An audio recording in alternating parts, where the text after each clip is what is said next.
Assalamualaikum warahmatullahi wabarakatuh. Bertemu lagi bersama Ibu Enda Silviana di pelajaran Bahasa Indonesia kelas 10. Kali ini kita akan mempelajari materi mengenai teks laporan hasil observasi. Yuk kita mulai. Materi yang pertama ini yaitu materi mengenai teks laporan hasil observasi, di mana yang pertama kita akan mengetahui pengertian dan ciri-ciri teks laporan hasil observasi. Yang kedua, kita akan mengetahui informasi penting yang ada di dalam teks laporan hasil observasi. Yang ketiga, kita akan interpretasi isi atau intisari dari teks laporan hasil observasi. Yang keempat, analisis struktur isi dan kaidah kebahasaan dari teks laporan hasil observasi. Yang kelima, yaitu penyusunan teks laporan hasil observasi. Pengertian dan ciri-ciri teks laporan hasil observasi. Apa sih pengertian dari teks laporan hasil observasi?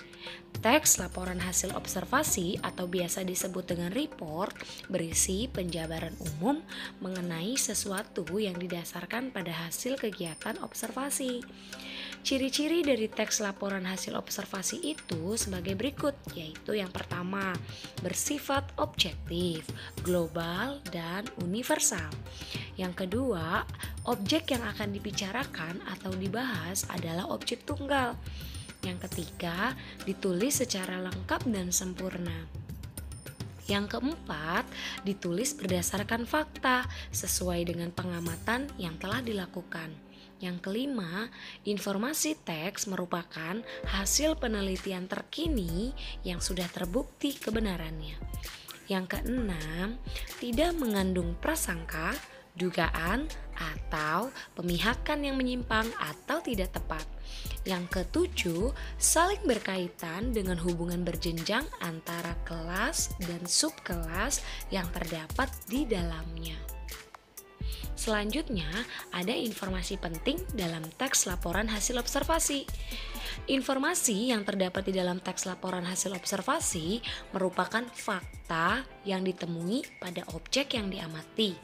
Fakta adalah peristiwa yang benar-benar terjadi. Fakta menunjukkan kebenaran informasi. Fakta merupakan pernyataan yang tidak terbantahkan kebenarannya. Pernyataan tersebut berupa kalimat yang ditulis berdasarkan kenyataan, peristiwa, atau keadaan yang benar-benar terjadi secara objektif.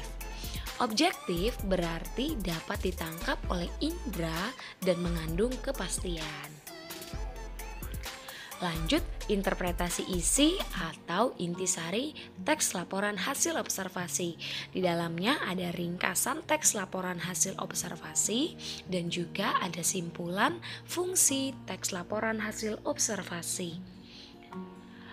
Langkah-langkah dari meringkas teks laporan hasil observasi di sini ada 3. Yang pertama, kita harus dapat memahami isi teks laporan hasil observasi. Selanjutnya, kita juga harus dapat menemukan pokok-pokok informasi yang ada di dalam teks laporan hasil observasi. Setelah itu, barulah kita mengembangkan pokok-pokok informasi tersebut ke dalam sebuah paragraf. Lanjut, simpulan teks laporan hasil observasi. Interpretasi terdapat teks laporan hasil observasi dapat dilakukan dengan menyimpulkan teks laporan hasil observasi. Simpulan ini adalah sebuah rumusan akhir tentang sesuatu. Dalam hal ini adalah sebuah teks.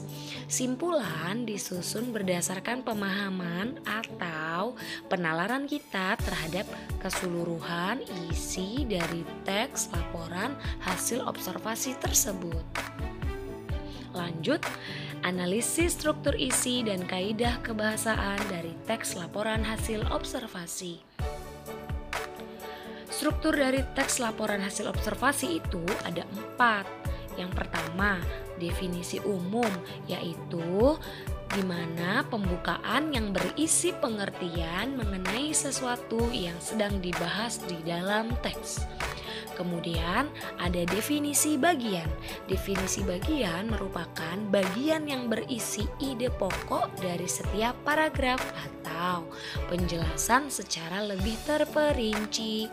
Kemudian definisi manfaat atau perilaku. Definisi manfaat merupakan bagian yang menjelaskan manfaat dari sesuatu yang dilaporkan, biasanya untuk benda mati. Sementara itu, untuk mendefinisikan benda hidup, definisi yang digunakan adalah definisi perilaku. Selanjutnya yang terakhir yaitu penutup atau simpulan. Penutup atau simpulan merupakan bagian rincian akhir dari teks laporan hasil observasi. Penutup dapat berisi simpulan berupa tanggapan atau interpretasi penulis tentang sesuatu objek yang sedang dibahas. Penutup atau simpulan ini bersifat opsional, artinya boleh ada dan juga boleh tidak ada. Lanjut, kaidah kebahasaan dari teks laporan hasil observasi. Di sini kaidah kebahasaannya ada afiksasi, kemudian kalimat definisi dan kalimat deskripsi, dan kalimat simpleks juga kalimat kompleks. Penyusunan teks laporan hasil observasi, di mana penyusunannya yang pertama, gagasan pokok dan gagasan penjelas dalam menyusun teks laporan hasil observasi. Kemudian, menyusun teks laporan hasil observasi dengan memperhatikan isi dan kaidah kebahasaan. Gagasan pokok dan gagasan penjelas dalam menyusun teks laporan hasil observasi yaitu sebuah tulisan atau teks terdiri atas gagasan pokok dan gagasan-gagasan penjelas. Sebelum menyusun teks laporan hasil observasi, kalian diharuskan untuk menentukan terlebih dahulu gagasan pokok dan gagasan penjelas dari teks laporan hasil observasi yang akan kalian susun. Caranya dengan pengembangan teks dimulai dengan menuliskan gagasan-gagasan pokoknya terlebih dahulu. Setiap gagasan pokok kemudian dikembangkan menjadi sebuah atau satu paragraf. Langkah dari menyusun teks laporan hasil observasi. Yang pertama, kita harus menentukan topik permasalahan yang akan diamati atau yang akan diteliti terlebih dahulu. Selanjutnya, kita harus dapat merencanakan bagaimana cara menyelesaikan permasalahannya.